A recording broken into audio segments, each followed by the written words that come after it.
Halo, gimana kabarnya adik-adik di GKT Lawang? Masih ingat dengan Lause? Ya, ini Lause Daniel ya, udah lama gak ketemu. Ada mungkin setahun ya kita gak ketemu. Ya, kita ketemu lagi. Lause dikasih kesempatan untuk menyampaikan renungan tentang unconditional love atau kasih atau cinta yang tanpa syarat.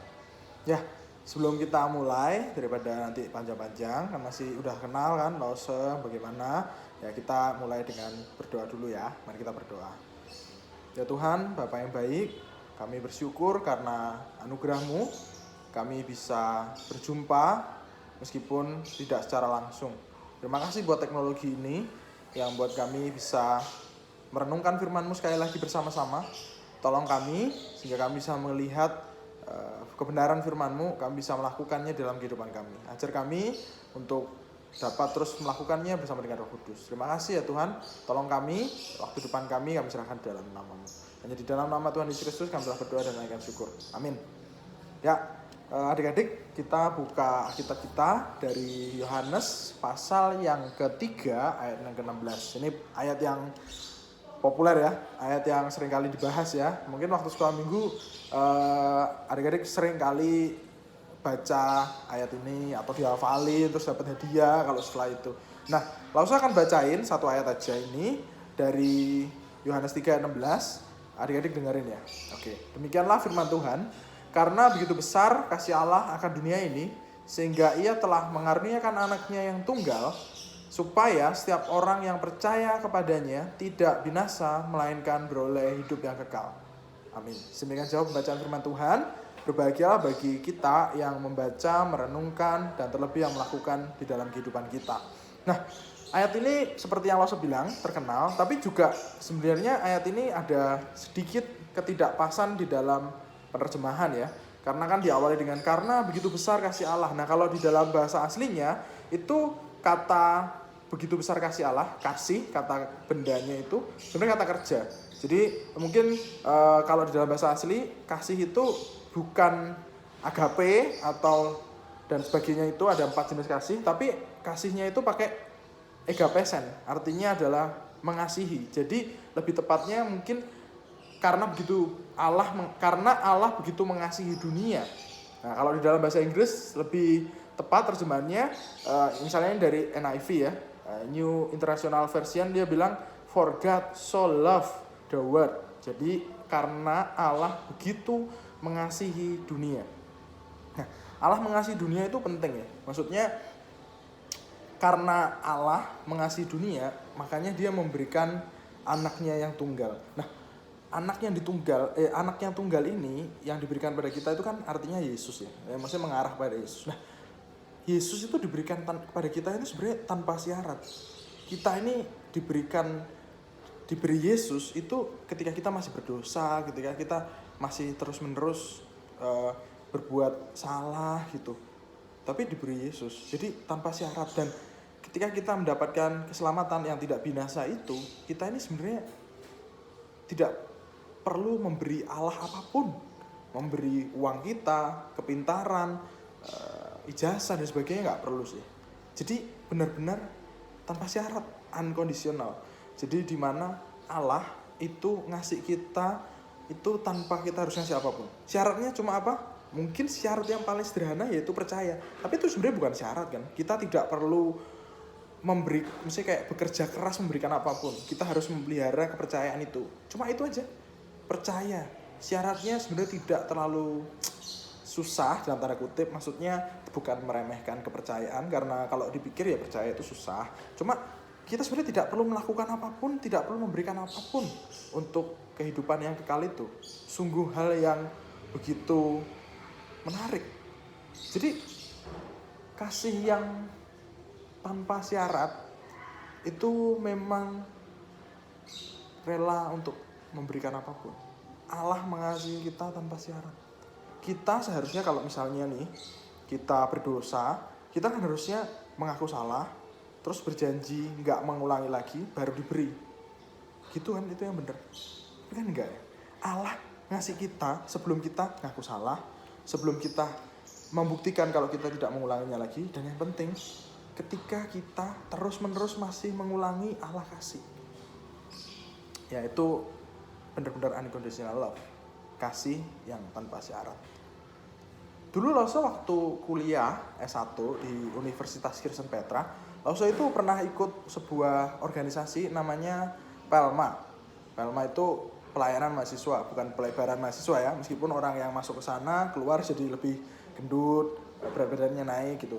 Nah, di pelayanan mahasiswa itu seringkali mengadakan camp. Camp itu kayak retreat, kayak pergi ke sebuah tempat untuk mendengarkan banyak firman Tuhan, sesi-sesi gitu. Nah, di tengah retreat itu Lause ketemu dengan salah seorang teman. Nah, waktu Lause ketemu dengan teman ini, dia itu sendirian, jadi Lause sengaja temenin dia karena Lause kan ya mau coba kenalan gitu. Dan ngomong-ngomong, orang ini tidak sama rasnya dengan Lause. Bukan Lause ini rasis ya, cuma dia itu berbeda. Justru karena dia sendirian dan berbeda, Lause pengen temenin dia. Nah, ketika kami berteman, kami ikut camp yang lain lagi. Jadi ada camp yang lain lagi. Kami ikut camp lagi, dan lama-lama kami dekat. Nah, tapi sebelumnya Lause juga punya temen. Ketika kita Lause camp, di sebelum camp itu ada satu teman lagi. Jadi kami akhirnya karena sesama orang ikut camp ini, kami akhirnya jadi dekat, sama-sama di organisasi yang sama PELMA tadi juga lebih dekat. Nah, kami jadi bertiga kemana-mana. Suatu kali ketika Lause makan bertiga gitu, Lause bilang sama kedua teman Lause ini begini. Aduh, aku ini sebenarnya mau cerita, tapi ya mungkin ini waktu yang tepat sih, tapi wis tak tahan-tahan, tapi kayaknya ini waktu yang tepat. Jadi sebenarnya aku ini gagal ginjal. Dan ginjalku tinggal satu, aku sudah harus cuci darah, aku harus minum obat dan sering periksa ke dokter karena ya ginjalku tinggal satu. Mendengar ceritanya Lause itu, kedua teman Lause itu kayak yang satu itu kayak diem tapi penuh pikiran, kayak mikir gitu. Nah, yang satu itu diem lebih mikir, kayak nggak usah mikir apa-apa. Ya udahlah, mesti kayak ya harus berdoa aja kayak gitu. Jadi memang dua orang yang berbeda. Nah, temennya Lause yang tadi yang berbeda, yang Lause kenal di camp yang bukan yang pertama tapi yang kedua, yang berbeda ras itu seringkali ngechatting Lause. Dulu masih pakai BBM ya, BlackBerry Messenger. Nah, dia tuh ngechat, tanyain keadaan, dia tanyain gimana, apa sebagainya. Nah, sampai suatu malam itu dia itu pernah ngechat Lause begini. Hey, udah tidur? Oh, belum. Kenapa? Aku juga belum tidur nih, aku gak bisa tidur gitu kan. Oh ya, kenapa? Udah tak pikirin, udah tak doain, aku siap. Siap apa? Besok kamu ke rumah sakit gak? Enggak. Ya wes kita ke rumah sakit. Loh, aku nggak ke rumah sakit. Kamu nggak waktunya cuci darah? Enggak, masih lama. Ayo, aku mau ikut ke rumah sakit. Loh, enggak waktunya cuci darah. Sebenarnya dia tuh udah beberapa kali mau ikut cuci darah gitu, tapi Lause bilang enggak waktunya cuci darah. Dan ketika saat itu malam itu dia bilang besok kita ke rumah sakit yuk. Buat apa? Kan nggak waktunya cuci darah. Udahlah, kita ke rumah sakit. Aku mau coba cek apakah ginjalku cocok buat kamu. Hah? Dia mau donorin ginjalnya buat Lause. Wah, gak masuk akal. Lause tuh sampai waktu baca chat itu diem, mikir, sambil hampir nangis. Kok bisa orang yang baru kenal, belum sampai setahun, kenalnya lewat camp, mau ngasih ginjalnya, mau mendonorkan ginjalnya. Wah, gak masuk akal. Langsung Lause balas, thank you, terima kasih karena sudah mau mendonorkan ginjal. Itu hal yang gak pernah terpikirkan sama sekali. Kamu sungguh baik, kamu sahabat yang baik. Tapi aku gak bisa menerimanya. Terus dia tetap memaksa, ayo coba cek dulu aja, siapa tahu cukup, kalau enggak siapa tahu cocok, kalau nggak cocok ya udah. Terus Lause bilang, sorry nggak bisa. Beberapa saat kemudian setelah itu kami pergi berlibur bersama. Ya sebenarnya bukan berlibur sih, dia ikut ke rumahnya Lause di Kediri. Waktu dia di Kediri, ya kita pergi jalan-jalan. Kami pergi jalan-jalan kemana-kemana. Nah suatu kali rumahnya Lause itu kan ada di desa ya. Kalau mau ke kota harus ngelewatin sebuah rumah sakit di mana waktu itu Lause lahir di situ. Mamanya Lause melahirkan di situ. Nah waktu lewat rumah sakit itu Lause bilang sama dia, ini loh rumah sakit aku lahir, ini tempat dimana aku ini lahir di sini, mamaku dulu melahirkan di sini. Oh ya, terus dia langsung ngomong begini, berarti itu tempat kamu sering cuci darah. Langsung Lause diem. Kenapa Lause diem? Karena sebenarnya Lause itu nggak sakit ginjal gitu. Nah, waktu di rumah Lause kasih tahu, jadi begini, sebenarnya aku itu nggak sakit. Langsung dia tuh marah-marah bercanda ya, karena itu ya dia sifatnya begitu. Nah, tapi kenapa Lause menceritakan itu? Karena sebenarnya Lause itu bercanda tapi kelewatan. Ya, Lause bercandanya kelewatan. Dan Lause tuh pengen tahu sebatas apa sih teman gitu. Tapi ternyata ini teman yang bener-bener sahabat gitu. Sahabat yang bener-bener mau ngasih ginjalnya. Bahkan mungkin nanti dia bisa gagal ginjal terus meninggal gitu. Mungkin, nggak tahu sih. Ini sahabat yang begitu baik. Tapi dia nggak memberikan syarat apapun toh. Syaratnya pokoknya kamu harus ngasih ini itu, atau dia melihat pertemanan kami, dia untung, Lause kasih apa-apa selama ini, atau dia bilang gini, kamu kasih aku nomor perempuan ya kan, enggak ada begitu kan, tanpa syarat. Dia memberikannya itu, wah begitu menakjubkan. Dan itu kalau diajak berangkat beneran pergi, ya dia mau pergi kayaknya. Bener-bener kasih yang wow. Itu sebenarnya menggambarkan apa sih? Menggambarkan ini ayat selanjutnya, Yohanes 3 kan, Yohanes 3:16 tadi kan bilang begitu ya. Yohanes 15 ayat 13 tuh bilang gini, tidak ada kasih yang lebih besar daripada seorang yang memberikan nyawanya untuk sahabat-sahabatnya. Tapi ini ayatnya mengarah kepada siapa? Yesus. Yesus kan memberikan nyawanya bagi sahabat-sahabatnya, karena di bawah-bawahnya dia akan bilang, dia bilang bahwa dia menganggap murid-muridnya itu sahabat, bukan lagi tuan dan hamba, tapi sahabat, setara. Dan Yesus memberikan nyawanya. Lause bukan mau bilang kalau sebenarnya temannya Lause tadi itu Yesus gitu atau Mesias, bukan ya. Temannya Lause ya tetap manusia biasa yang berdosa, yang sampai hari ini juga masih terus berdosa. Tapi dia melakukan yang namanya paling enggak unconditional love itu. Kasih yang tanpa syarat. Kenapa dia bisa melakukan itu? Karena dia menyadari bahwa dia menerima kasih yang tanpa syarat itu. Adik-adik, kita juga menerima yang namanya unconditional love. Kita juga menerima kasih yang tanpa syarat itu. Kalau kita menerima itu, apa salahnya kalau kita juga memberikan yang namanya kasih yang tanpa syarat itu kepada yang lain?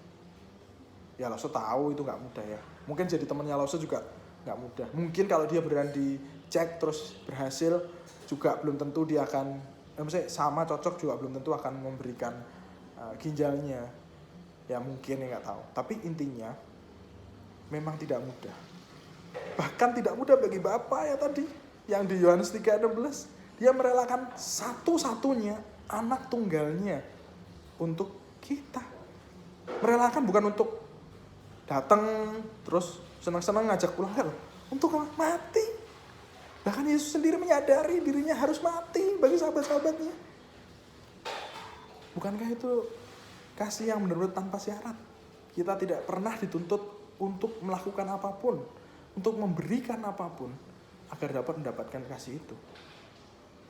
Murid-muridnya yang dibilang sahabatnya juga tidak pernah disuruh ngapa-ngapain, gak pernah disuruh beri apapun, gak pernah. Bahkan murid-muridnya itu diberi sama Yesus, diberi Roh Kudus, diberi mukjizat, diberi apapun. Itulah kasih yang tanpa syarat. Kasih yang tidak pernah menuntut apapun. Kalau kita sudah dapat yang namanya kasih yang tanpa syarat, apakah kita salah kalau melakukan atau memberikan kasih yang tanpa syarat kepada yang lain? Seharusnya malah kasih yang tanpa syarat yang kita terima dari Allah melalui Yesus membuat kita semakin melakukan, memberikan kasih yang tanpa syarat kepada sahabat-sahabat kita, kepada saudara-saudara kita, kepada teman-teman kita, kepada setiap orang yang kita jumpai. Lause tahu itu gak mudah, apalagi kasihnya tanpa syarat ya.